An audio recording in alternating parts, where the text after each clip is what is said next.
Now, I don't think I've ever talked about the Netflix series You here on this channel, which is kind of funny considering it's the last season of the show and now I'm just talking about it. But anyway, today we're going to be taking a quick dive into the series that people have been talking about since its very first season premiered back in September of 2018, which is crazy to think that it's really been almost 7 years at this point. But the show basically follows the story of Joe Goldberg, who's described as being this intense young man who frequently falls for beautiful and smart women, but his little crush often turns into an obsession and things go left pretty quickly. Until he kind of met his match in love, Quinn, in season 2, which ended up being the most entertaining seasons for me outside of season 3 in this entire series. Even though I love the series in its entirety, season 2 and 3 were probably my favorites, with season 4 running a close third. Now, I won't be going into all the seasons, I'm only going to be talking about season 5 because if we did the whole series season by season, I feel like we might be diving into mini psychology lecture territory. But if that's what you might like to see in another video sometime in the future, you can definitely let me know in the comments. But let's get into my somewhat of a quick recap of season 5. So we kick off from season 4, where we find out at the end that Joe was probably experiencing a major psychotic break, where he thought he was trying to help track down the Eat the Rich killer, but he really was the Eat the Rich killer, and a lot of what he was experiencing was all in his head. He had gone ahead and married Kate Lockwood after they got rid of her father that she claims she's nothing like,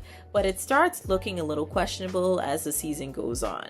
But they also managed to gain custody of Joe and Love's son, Henry. Kate becomes the leader of her dad's company, hires her half-brother Teddy, and is also dealing with her half-sister Reagan, constantly trying her best to make things difficult and take the company away from her. And that becomes a little easier after she and one of Kate's closest advisors learn about Joe's past and plan on exposing it if she didn't step down. Obviously, exposing this secret would not only land Joe in jail, but also destroy their nice little life that they had made for themselves. So Kate gives Joe the go-ahead to take out her advisor, but he also decides to kidnap Reagan, but it ends up being her twin sister Maddie instead. She was actually sleeping with Reagan's husband. Now, around this time, Bronte pops up into the picture. Joe finds her in his bookstore because Kate had purchased the bookstore that he used to work at for him to have something of his own. But he hires Bronte to work at the store and even offers her a place to stay in the upstairs portion of the building. But he slowly starts to get obsessed with her too, because he believes that he has to be her white knight to save her from her problematic ex-boyfriend Clayton.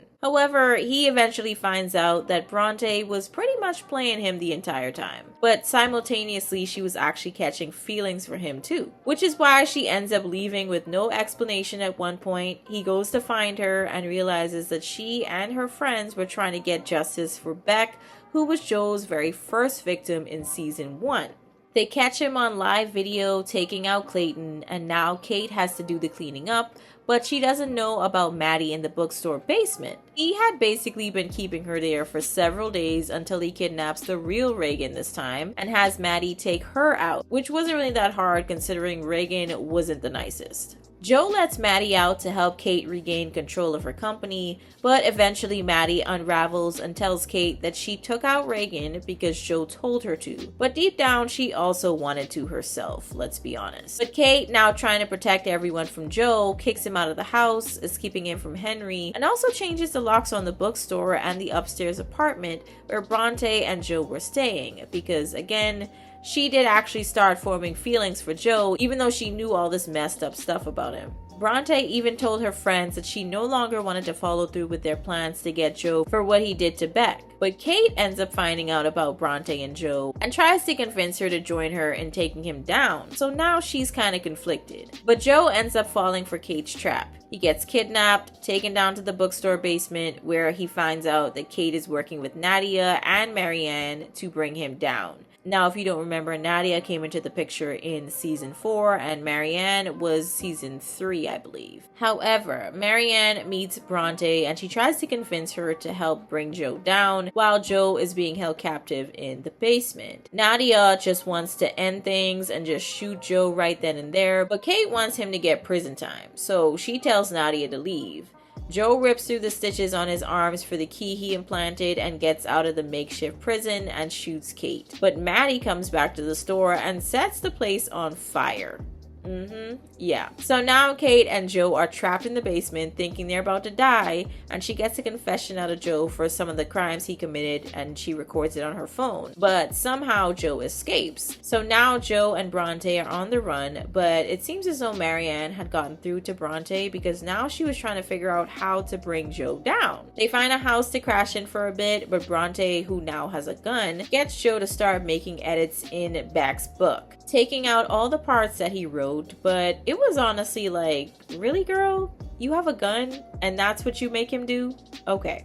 But Joe ends up having a breakdown. They tussle for the gun. He injures her. She runs outside, and now Joe is chasing after her through the rain, looking like the dang Terminator running around in his underwear. He catches up to her, throws her in the lake, and tries to drown her. He thinks he got her, but she's only pretending to be dead. She had managed to call 911 before all of this, so now the cops show up, and Joe starts running until he finally gets caught. So now a little while later, he gets put on trial. Bronte has healed from her gunshot wound, and Kate survives the fire and is living her best life. Still as the head of her company, but also as a mom to Henry. Maddie is now with Reagan's husband, now expecting kids of their own, and Joe is now rotting away in prison with his only source of entertainment being weird fan letters, and he still thinks he's not the problem.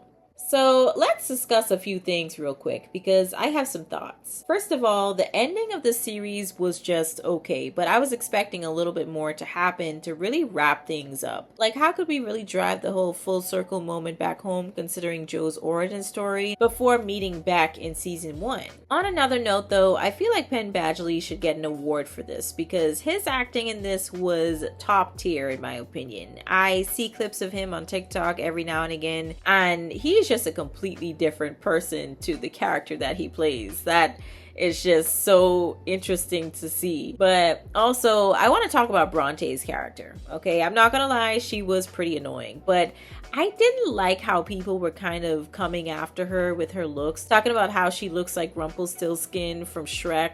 That was kind of funny, but I gotta admit, yes, it's still kind of mean. Now, I also want to mention that scene where Joe is running through the forest. I literally could not. I started laughing so hard when he started running. I was like, what the heck is happening right now? I even seen some TikTok videos of people mimicking him, and I'm just like, I really can't. Like, this is so funny.